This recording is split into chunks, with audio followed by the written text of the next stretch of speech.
இப்படி சொன்ன உடனே கை தட்டுவாங்க எங்கள் ஊரில் எல்லாம். நீங்கள் ரொம்ப அமைதியாக இருந்து எங்களை பயமுறுத்திக்கிட்டு இருக்கீங்க.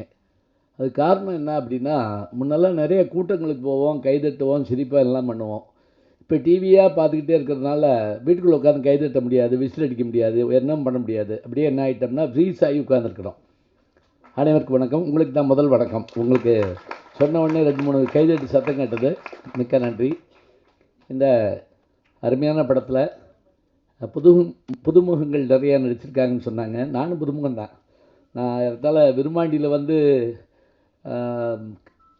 கமல் சார் அவர்கள் திரைக்கதை எழுதுகிறப்ப நான் அதில் அந்த கதை சொல்கிறதுக்கு மதுரை மொழிக்காக நான் வந்தேன். திடீர்னு நீங்கள் நடிக்கிறீங்களான்னு கேட்டார். நான் நடிக்க போனேன். ஏன்னா அது மாடு பிடிக்கிற படம். நான் பாட்டுக்கு சரின்னு சொல்லி, நீ 2 மாட்டை பிடினா நம்ம கதி என்ன, நம்ம சிலபஸ்லேயே கிடையாது அதெல்லாம். நான் பயப்படுறதை பார்த்துட்டு அவர் சொன்னார், கவலைப்படாதீங்க, நான் மாட்டை பிடிக்கிறேன், நீங்கள் எப்போ உங்களை மைக்க பிடிங்கன்னாரு. பட் அந்த டீலிங் எனக்கு ரொம்ப பிடிச்சிருந்தது, ஒத்துக்கிட்டேன். இன்றைக்கி வரைக்கும் ஒரு 50 வரைக்கும் வந்துட்டேன் சார். பாக்கியராஜ் சார் 50 படம் வரைக்கும் வந்துட்டேன். அவருக்கு சிரிப்பு வருது. ஏன்னா நானும் அவரு இப்போ தான் ஒரு வெப்சீரிஸில் நடிச்சுட்டு வந்தான். இதில் எனக்கு என்ன பெரிய மகிழ்ச்சி அப்படின்னா, எனக்கு பிடிச்ச கதை, எனக்கு பிடிச்ச அந்த பாத்திரம், அது மட்டுமே எனக்கு ஒத்து வரும்னு நான் சொல்லிடுவேன். அதுபோல் இதில் என்ன அவங்க கூப்பிட்டு அந்த சொன்ன விஷயங்களும், இயக்குனர் அவர்கள், தயாரிப்பாளர், கூட நடித்தவங்க எல்லாருமே என்னை வந்து அவ்வளவு அருமையாக பார்த்துக்கிட்டாங்க. சொந்த வீட்டில் இருக்கிற மாதிரியான ஒரு சந்தோஷம் எனக்கு இருந்தது.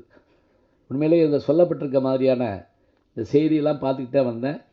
அதுலேயும் நம்முடைய கௌரவ நாராயணன் அவர்கள் பேசிக்கிட்டு இருக்கப்போ தான் உள்ளே வந்தேன். நான் மதுரைக்காரர் தான், எங்கள் தம்பி. அவர் சொன்ன அந்த விஷயங்களெல்லாம் கேட்டு நானும் ரொம்ப வியப்படைஞ்சேன். ஏன்னா நான் வந்து திரைப்படம் மட்டுமல்ல, என்னுடைய யூடியூப் சேனலும் இருக்குது. நான் முதல்ல சினிமா ரசிகன். அதனால் நான் எந்த ஒரு இதையுமே காயப்படுத்தக்கூடாதுன்னு நினைக்கிறக்கூடிய ஆள். அப்படி இருக்கிறப்ப சில கடுமையான விமர்சனங்கள் வர்றப்ப நான் ரொம்ப வருத்தப்படுவேன். இது என்ன பண்ணுறது, என்ன செய்கிறது அப்படின்னு நினைப்பேன். இருந்தாலும் நல்ல ஒரு படம், நல்ல ஒரு திரைக்கதை, நல்ல ஒரு விஷயத்தை எல்லாரும் கொண்டு வந்து கொடுக்கணும். அதை எல்லாரும் எதிர்பார்த்துக்கிட்டு இருக்கோம். இப்போ முக்கியமாக சொல்கிறதா இருந்தால், மக்கள் தான் தீர்மானிக்கிறாங்க. தேர்தல் மாதிரி தான் திரைப்படங்களும் இருக்குது.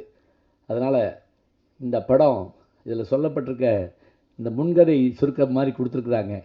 அதை படிக்கிற போதே எல்லாருக்கும் ஒரு ஆர்வம் வந்துடுது. யார் அந்த கைலன், என்ன நடக்குது அப்படின்னு. இது பழைய ஸ்டைலுங்க. இந்த பாட்டு புஸ்தகம் போடுவாங்க திரைப்படம் பற்றி போடுறப்ப,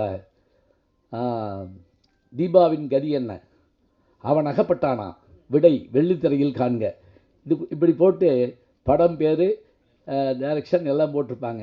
இந்த கதை சுருக்கத்தை கையில் வச்சுக்கிட்டே பல பேர் படத்துக்கு போவாங்க. அந்த காலத்தில் அதுதான் முக்கியமான ஒன்று. அது மாதிரி இந்த படத்துக்கு மிக அருமையாக இவர்கள் அந்த செய்திருக்கிற பணி, படத்தை நடிச்சிட்டு இருக்கப்பவே இதில் ஏற்பட்ட ஒரு மகிழ்ச்சி, எல்லாத்தையும் முகந்துக்கிறதுக்கான வாய்ப்பு கிடச்சிருக்குது. நிச்சயமாக இப்போ எனக்கு தெரிஞ்சு அவங்க சொன்னாங்க பாருங்கள், அது மாதிரி இந்த சின்ன படங்கள் அழகான வெற்றி கொடுத்துட்டே இருக்கு. அப்படியே இந்த வெற்றியும் சாதாரணமான வெற்றிகள் இல்லை.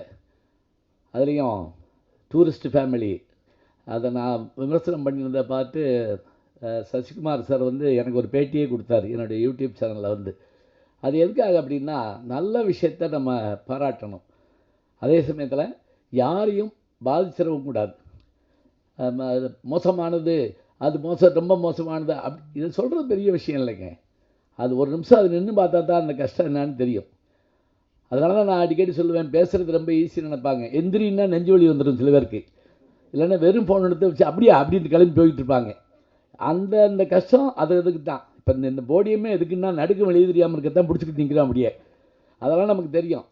அதுபோல் திரைப்படத்துலேயும் அவங்க நடிக்கிறதுக்கும் எடுக்கிறதுக்கும் எத்தனை கஷ்டங்களை பட்டிருப்பாங்க. இதெல்லாம் நம்ம பார்க்குறோம். எல்லாத்தையும் தாண்டி ஒரு படம் ரிலீஸ் ஆகிறதும், அந்த படம் வெற்றி அடைகிறதும், அதில் யாரும் கெட்ட படம் எடுக்கிறது இல்லைங்க. இந்த படம் ஓடவே கூட அப்படி யாரும் எடுக்க மாட்டாங்க. ஓடணும் தான் எடுக்கிறாங்க. அது என்னமோ சில நேரங்களில் சூழல் அப்படிலாம் இருக்கலாம். இருந்தாலும் நம்ம வெற்றியை நோக்கி நகருவோம். வெற்றிக்கான முயற்சி எல்லாமே செஞ்சிட்டோம். இந்த சில பேர் சொல்கிறாங்கள, நல்லா தான் எழுதியிருக்கேன், ஒன்றும் கவலை இல்லை அப்படிம்பாங்க. அதே மாதிரி நல்லா உழைச்சிருக்கோம், அதுக்கான வெற்றி நமக்கு கட்டாயம் கிடைக்கும். அந்த விடையை நீங்கள் தான் தரப்போகிறீர்கள். நன்றி, வணக்கம்.